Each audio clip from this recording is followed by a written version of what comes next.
Hi దోస్తులు, ఎట్లా ఉన్నారు? ఇగో కొత్త కార్ తీసుకుందామని షోరూమ్కి అయితే వచ్చిన. ఇక యూట్యూబ్లో ఎట్లాగో సబ్స్క్రైబ్స్ ఎక్కువ పెరుగుతలేరని కార్ అయితే ప్లాన్ చేసిన. దీంతోనన్నా కానీ 800 మంది దాదాపు 8 లక్షల వరకు పెరగాలని చూస్తున్నా దోస్తులు. మరి మీ సపోర్ట్ నాకు ఉండాలి. ఇక కార్ అయితే తీసుకుంటానా. ముందైతే మా భార్య చేతుల మీద దాని ఏంది స్లిప్పులు పెట్టి అయితే ముందుకు పడుతాను బండిని. ఇక చూడండి.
హాయ్ దోస్తులు, మళ్ళీ వచ్చేసాను నేనే.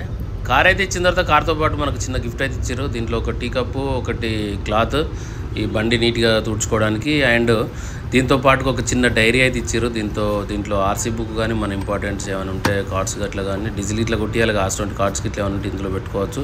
మనకు ముద్దుగా ఒక ఫోటో పెట్టుకోవడానికి కూడా చిన్నగా ఒకటి స్క్రీన్ కూడా ఇచ్చారు. మేము ఉంటే ఫోటో పెట్టుకోవచ్చు, లేకపోతే మీకు నచ్చిన ఫోటో ఏమైనా పెట్టుకోవచ్చు, అది మీ ఇష్టం.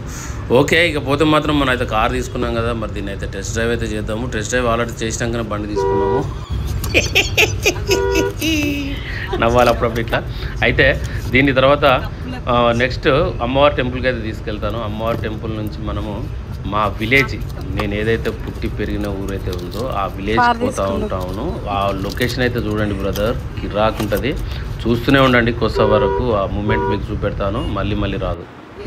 బండి తీసుకోవడానికి అయితే మా అత్తయ్య, నేను, మా మిసెస్, మా అలీవ్ గాడు, అంటే తెలుసుగా అలీవ్ అంటే మా చిన్న డాగు, కుక్కపిల్ల, అది ముగ్గురం అయితే పోయాము. దీంతో పాటు 4. సో ఇది తీసుకున్న తర్వాత మా విలేజ్ మధ్యలో ఒకటి వంచనగిరి అనే ఒక టెంపుల్ వస్తుంది. అక్కడ అమ్మవారి టెంపుల్ ఉంటుంది. అమ్మవారి దగ్గర పూజ కార్యక్రమం కంప్లీట్ అయిన తర్వాత చూసిరుగా, ఇది మా విలేజ్ పోయే వన్ వే బ్రహ్మాండంగా ఉంటుంది. చుట్టూ మొత్తం చెట్లు, అడవి ప్రాంతం లెక్క చాలా చక్కగా చూడదగినగా ఉంటుంది. మీరు చూస్తూనే ఉండండి, కొత్త వరకు టోటల్ పెడతాను ఉంటాను. Friends, please subscribe and share, comment.